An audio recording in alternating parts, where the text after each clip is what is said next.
Video.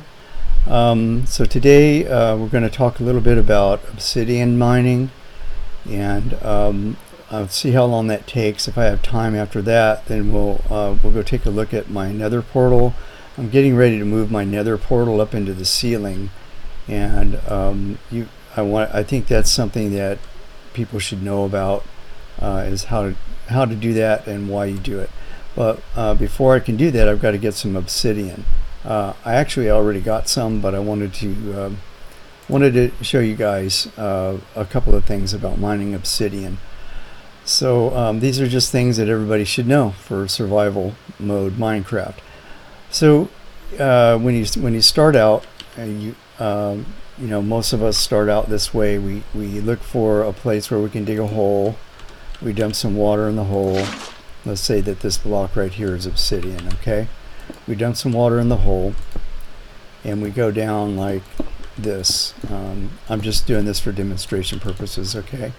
We'll go through and we'll mine it like this. You know, we'll go out like this.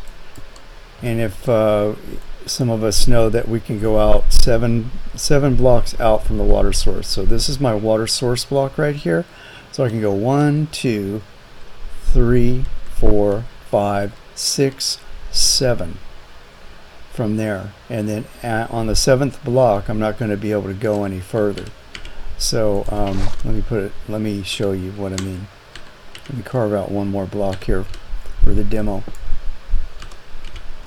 Dump some water in here, snag this obsidian, and bear with me, this seems like it's pretty boring stuff, but there's a little bit to know. Took me a while to figure out the nuances of this, and you really want to know that the kind of stuff I'm going to talk about when you have to mine lots of obsidian. Like if you're trying to make an overworld gold farm or something, you're going to be like digging out, you know, 700, 800, 900, 1,000 blocks of obsidian. You want to be efficient about it. So this is the way most of us start. We dig a hole, we put some water in there, and then we start digging, right? So let's see what happens with this water as I dig. Now, what you don't want to have happen is you don't want to have a bunch of obsidian like sitting there like that cobblestone is, and then you dig one too far and it shoves all your obsidian into the lava and you lose your lava. So it's good to know how far the water will go, so that you can stop shy of that, of losing your obsidian, because it's a pain to dig obsidian. You don't want to lose it. So from this source block right here, we can go out, starting with the next block. You count 1, 2, 3, 4, 5, 6, 7. It'll go out 7. And that's as far as it'll go, unless you drop the water down right here. I could make this water stream go further by digging that block out right there, and then it would go out, I believe it would go another 7 from there. So you can step down like that and keep that stream going. But in this channel that I just dug, I can only go out 7. Then I would have to come back. If I was going to use this method, I'd have to come back. Let's say I have more obsidian out there to dig. I would dump some more water here. Now you don't have to do this and dump water in there. A lot of us do that when we start out. Not necessary. That's not how it works. You could just dump the water right there. Now it looks like it's only going to go that direction, but if I dig this block out right here, it'll go this direction too. And it'll keep going. So it'll go from this source block. You see how there's no movement here, this water just sitting here. You see there are streams right here coming off both sides of it. So this, when you hear people talk about source blocks, that's what they mean. This is a source block. The water will go out 7 blocks from the source block in any direction that it can go. So I could keep going in this direction for another, we went 1, 2, I could go 5 more blocks in that direction before I would have to re-pour the water. So that's good to know. Another thing that's good to know is, let me show you this water pattern. And this will help you a lot. Let's just dump the water right in the middle of the floor here. Now, I want to be more than 5 blocks away from anywhere that the water can go down, because if I'm not, the water is going to look for a place where it can go down. So if I go out 1, 2, 3, 4, 5, and I dump some water right here, it says, hey, there's a place for me to go down within 6 blocks of me. So it doesn't bother to spread out. It just flows directly to wherever it can go down. Now if I pick this up again and I just move one more block out, it spreads. So if you've tried working with the water before and you're wondering why sometimes it does this, well, that's why. It found a place where it could go down that was within 6 blocks, so it just does that. Now if you want it to spread, as long as there's no place within 6 blocks that it can go down, you're going to get this diamond pattern here. And this is really good to know if you got to dig a bunch of obsidian, because it acts this way whether you dump it here or whether I was to dump it over here. It's going to be trying to spread out. So it's going to save me on the amount of water that I have to pour to dig obsidian. Alright, so it's going to go out 7 from this source block. See how this source block, all the streams are going out from this block? It's going to go out 7 from this block in this direction, 7 in every direction that it can go, and then right next to it, then it goes 6, 5, 4, 3, 2, 1. There's the center, and that's how it forms the diamond. So this is handy to know in all kinds of applications, but definitely when you're mining obsidian, what you want to do is you want to minimize the number of holes you got to dig and stuff to pour water.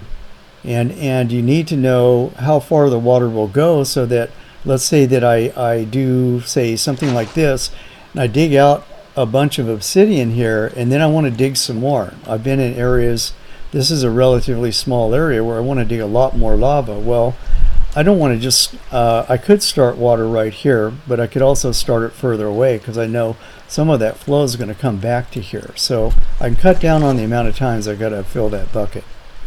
And then when it's in the hole, it acts the same way. So it doesn't just go straight. It wants to go in that diamond pattern. There's just stuff in the way. But if I cut that stuff away, it'll flow out and try and fill in that diamond pattern. So I don't have to pick the water up here to get more obsidian out of this pour. All I have to do is dig it out, and the water will flow to where I want it to go. Okay, so it'll do the diamond pattern. So I could dig this out and it'll flow there. And I could dig that out and it'll flow there. So I think you probably get the idea.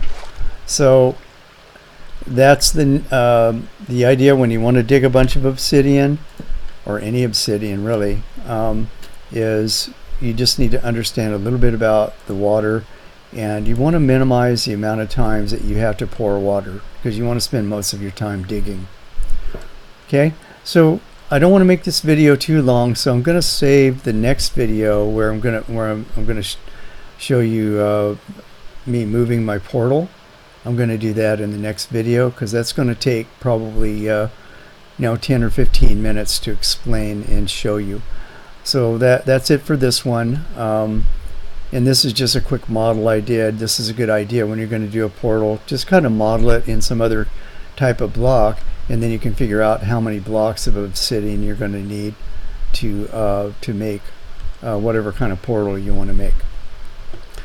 So might sound boring, but it's a Minecraft survival skill to understand how the water flows and how to mine obsidian efficiently. That's why I'm showing you. And I did this video now because I'm doing it right now in my world. I've got to go do some portals, and I want to build a nether tunnel to go to the stronghold. I found my stronghold, and I want to go to the stronghold, but it's over 1,000 blocks away. So I'm going to move my portal up to Y115, and then from there I'm going to tunnel over to the coordinates of the stronghold, and then I'm gonna put a portal up at Y115 that will take me to my stronghold, and then I'm gonna set the portal at the stronghold where I want it to be exactly, so that I can get back and forth between here and the stronghold easily and go exactly where I want to go. And it's that getting the portal where you want it to go, that's the tricky part. So that might be another video. So this one was about obsidian. The next one will be about just getting your portal up into the ceiling of the nether so that you can tunnel around. And then the very next one after that will be about how to use that tunneling to get yourself where you want to go. Any place that's more than 1,000 blocks away, you might want to consider doing a nether portal tunnel to go to that place. So boring scenery, I know, but this is that's the life of a miner. Anyway, if you like this video, please click that like button. If you have comments or questions, I love to read those. You know that. I've said that in every video, and I mean it. And if you want to be notified of future videos, please click the subscribe button. So I'm going to head back up top now, and I hope you guys have a wonderful day. Thanks a lot, and I'll see you in the next video. Bye.